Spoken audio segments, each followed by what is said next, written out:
together. We were on the defense. But now we are relaxed. We're living together. They come into our homes, we go into their homes. You can't help it. Your wife runs short of salt. What does she? She goes next door. They run short of salt. What do they? They come to your house. That affinity is there. And there is a greater danger in we losing out. But now, the identity. The Indian Muslim, the younger generation, very clever. They're my people, very clever. And I'm talking about a headgear. They say Islam is not in the hat. Islam is not in the beard. Can you argue against that?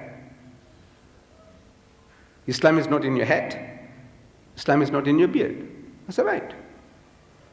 You've got to give in. It's a fact. Islam is not in the hat. If you put this hat on a kafir, murtad, that doesn't make him a Muslim, does it? No. The Sikhs, they have better beards than the Muslims. Nice. Makarios, that bishop in Cyprus, he had the most beautiful beard that you can know. I haven't seen a Tablighi brother anywhere in my life who's had a big size beard as the Makarios. Look, admit it. Does that make him a Muslim? No. So Islam is not in the hat, Islam is not in the beard. So I'm asking, where is your Islam? It says in the heart. It says very good. No trouble. Between you and Allah, no problem. Between you and Allah, no problem. If you deserve Jannah, He'll give you Jannah. If you deserve Jahannam, hell, He'll give you hell.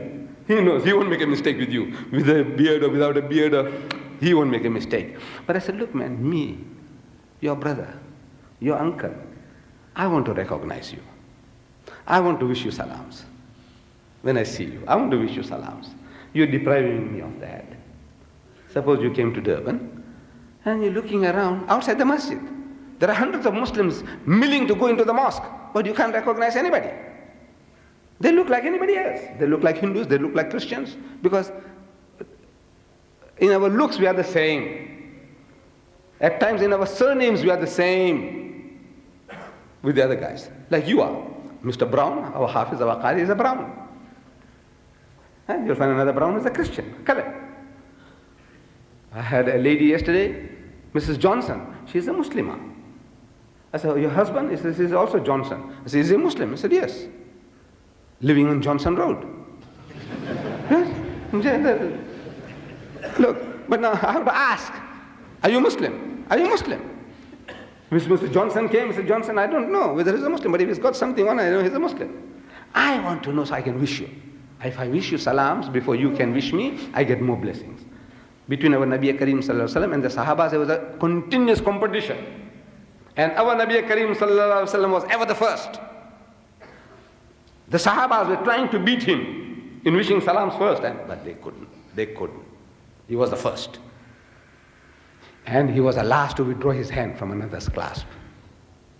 Last. Anybody shook hands with him? He's not the first to withdraw it. Like some of us do, you give your hand like a piece of ham, No.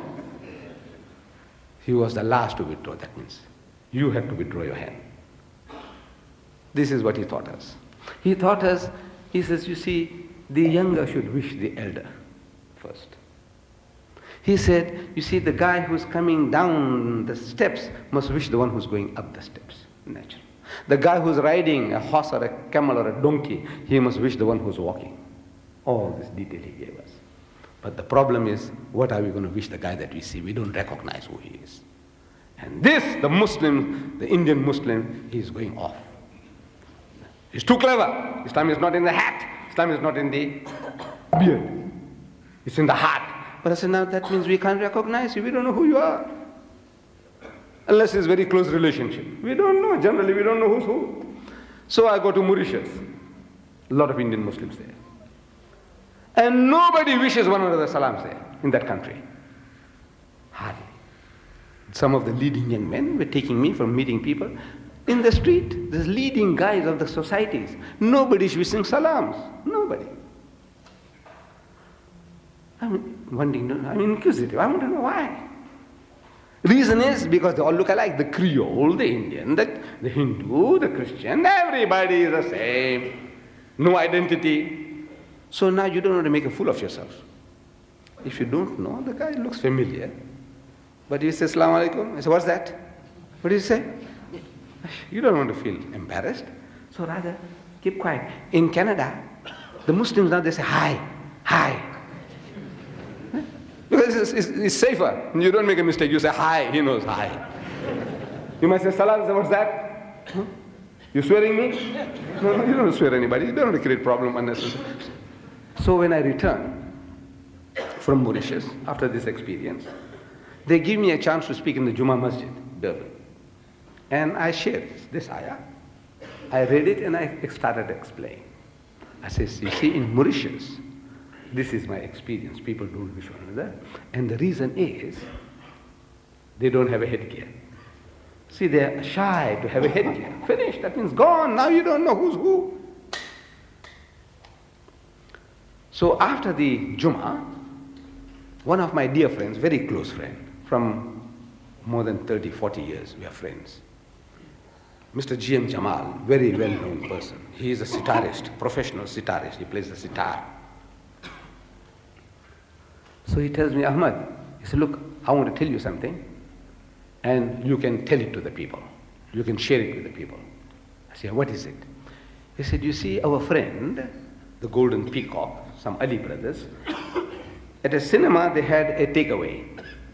And we are very close friends. So he says, now look, I go and stand there, and anybody comes for anything, I'm standing, chatting, passing time. So he says, half a dozen samosas, it's all right. He'll take it, fill it in the packet, give it to the man, take the money, give it to the teller. So he's standing there,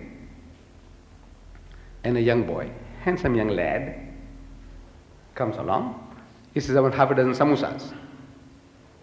So he takes a paper bag, puts a half a dozen samosas, gives it to him, and he takes the money, he gives it to the cashier. Whether to giving change or not, I don't know what happened. He said, give it to the cashier, and he looks at the boy, handsome young boy, good looking. Says, boy, what's your name? So he says something like Muhammad so-and-so. So why didn't you wish me salams? You know, you're a Muslim child. You should have wished me salams. So the boy says, uncle, I thought you were a banya. Of course you don't. I don't know whether you know what it is. You see, me. I am a Muslim from the Bombay province. I speak Gujarati. That's my language.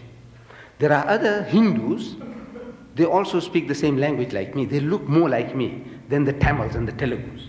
You know, the Madrasis, they are a little darker. It's just coming from different parts of the country. You see, they come from a place where the equator is going over the head. So they are better baked than my people. We come from a little north, the sun rays are hitting us at an angle. You still go further north, it's hitting them at a greater angle. So they are lighter. This is the less sunlight. People in Kashmir, they are like the Europeans. The Afghans are like the Europeans. Wallah, they look like the Buddhas. The children look like Buddhas, the Africans, in the complexions. See, it's the sun. So these guys are darker, my people are a little lighter. Because we come from a part of the country which the sun is not that intense.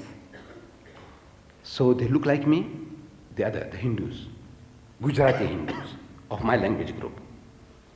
They look like me. We have the same surnames. Believe me.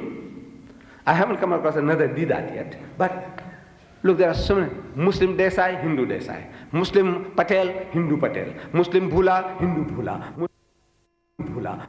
So we speak the same language, we look alike. So that group of people, the Gujarati Hindu, we call them Banyas, like the Jews. You know, they are the business people, we call them Banyas. So the young boy says, uncle, I thought you were a Banya. So he said, look, I can tell it to people. I said, right. Now, he's my dear friend. When we meet among friends, I remind him. I said, you remember? I said, yes.